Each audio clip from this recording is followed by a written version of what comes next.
జీవితం అంటే వాళ్ళకి దున్నపోతు వానికి ఏం తెలుసు?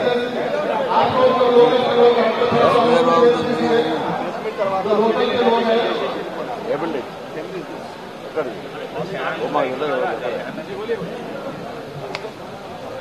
ఎక్కడ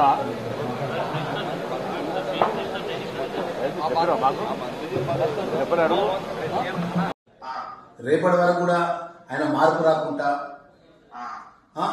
ఆయన నేను అనలేదు, నేను పలానా ఆయన పక్కన అన్నా అంటే రేపటి నుంచి జరిగిపోయే పరిణామాలకు ఆయనే బాధ్యుడు. నేను దీని విషయంలో కూడా మా మల్లికార్జున ఖార్గే గారికి నేను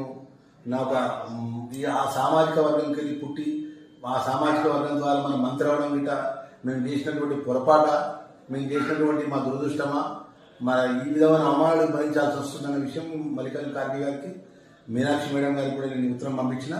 ఖార్గే గారికి కూడా తీసుకొస్తా, రాహుల్ గాంధీ గారిని కలుస్తా, సోనియా గారిని కలుస్తా.